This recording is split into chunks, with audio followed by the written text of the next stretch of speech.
Assalamualaikum warahmatullahi wabarakatuh.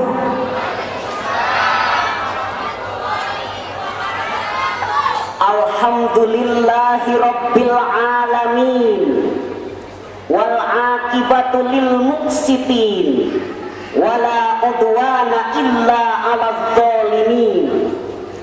Wassalatu wassalamu ala sayyidina Muhammadin wa ala alihi wa ashabihi ajma'in, amma ba'd. Dewan Hakim yang kami hormati, hadirin sebangsa dan setanah air yang berbahagia, Global Corruption Index dan Transparency International Index, suatu lembaga penelitian independen yang bermarkas di Berlin, menyatakan bahwa Indonesia menempati peringkat pertama sebagai negara terkorup se-Asia dan peringkat ke-8 di antara negara-negara terkorup di dunia setelah Nigeria, Pakistan, Kenya, Bangladesh, China, Kamerun, dan Venezuela. Bukan hanya itu, perilaku korupsi, kolusi, dan nepotisme ini sudah menjadi penyakit mental dan sosial yang mengkristal. Virus-virusnya semakin mewabah, meluas, bahkan melimpah hampir ke seluruh lapisan. KKN tidak hanya dimonopoli oleh pemerintah pusat, tapi juga pemerintah daerah. KKN tidak hanya terjadi di kalangan eksekutif, legislatif, dan yudikatif, bahkan lembaga penindak pidana korupsi pun terjerumus ke dalam penyakit korupsi. Dampaknya, pembangunan terhambat, pendidikan tersumbat, ekonomi tersendat, kemiskinan terus meningkat, rakyat semakin melarat, hukum hampir sekarat karena tidak mampu menjerat para koruptor yang penjahat yang dikutuk dan dilaknat. Lalu, bagaimanakah upaya menangani KKN di negeri kita?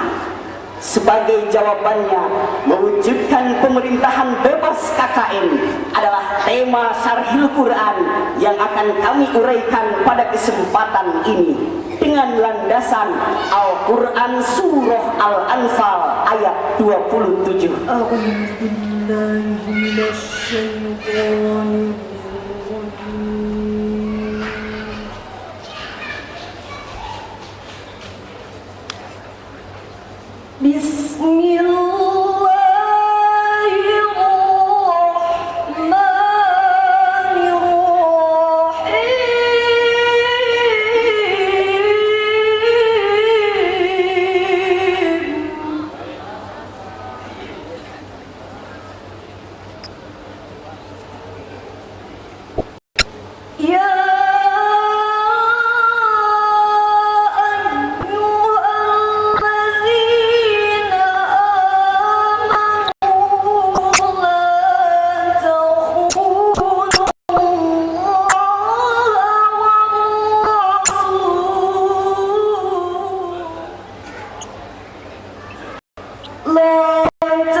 dari bisikan setan yang terkutuk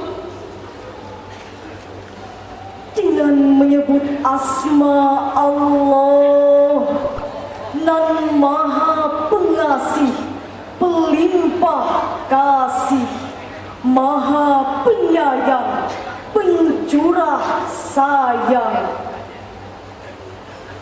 Wahai insan-insan nan beriman, janganlah kamu berkhianat kepada Allah dan Rasul, dan janganlah kamu khianati amanat-amanat yang dipercayakan kepadamu, padahal kamu mengetahui. Hadirin yang kami hormati, ayat ini merupakan landasan teologis dalam rangka mewujudkan pemerintahan yang amanah dan bersih dari KKN.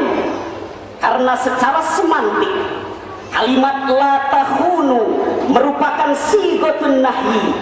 Kaidah usul fikih menyatakan al aslu fin nahyi lit tahrim. Pada asalnya larangan itu menunjukkan pengharaman. Dengan demikian, haram bagi kita, saya, saudara, dan seluruh insan-insan beriman mengkhianati amanah yang telah diberikan kepada kita, sebagaimana haramnya mengkhianati Allah dan Rasul-Nya. Sedangkan yang dimaksud amanah adalah al-a'malul lati tamanallahu 'alaihal ibad, segala perbuatan yang telah diamanahkan Allah pada setiap hamba-Nya. Demikianlah penjelasan Imam Ali As-Sobuni dalam Sofwatut Tafasir jilid 1 halaman 501. Dalam perspektif teologis, amanah adalah fitrah yang harus diemban dengan penuh kejujuran, karena akan dipertanggungjawabkan baik di hadapan manusia maupun di hadapan Tuhan. Inilah esensi dari sabda Rasulullah sallallahu alaihi wasallam, kullukum ra'in wa kullukum mas'ulun ar-ra'iyati. Setiap kalian adalah pemimpin atau pemegang amanah yang akan diminta pertanggungjawaban atas kepemimpinan kalian. Alhamdulillah hadirin, kita bangga karena Indonesia sebagai bangsa yang beragama, terutama agama Islam yang selalu mengajarkan pentingnya menjaga amanah. Sebagaimana Rasulullah bersabda, ad-dinu amanah, la dina liman la amanatalah. Urgensi agama adalah amanah, maka dipandang tidak beragama orang yang tidak menjalankan amanah.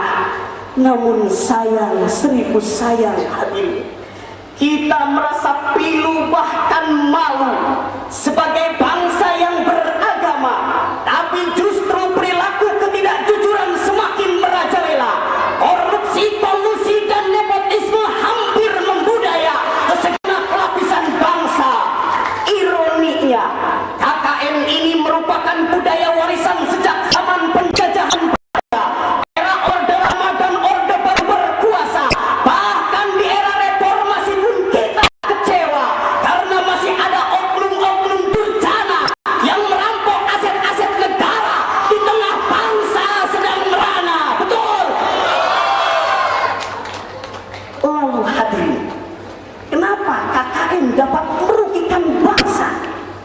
Sebab makna korupsi adalah tindak pidana berupa manipulasi, markup, penggelembungan dana publik baik secara langsung maupun terselubung.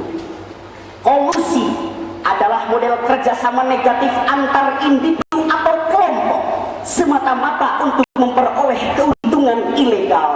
Sedangkan nepotisme adalah mengambil keuntungan dengan memanfaatkan kedekatan dengan seseorang secara tidak profesional dan proporsional, sehingga menjadi virus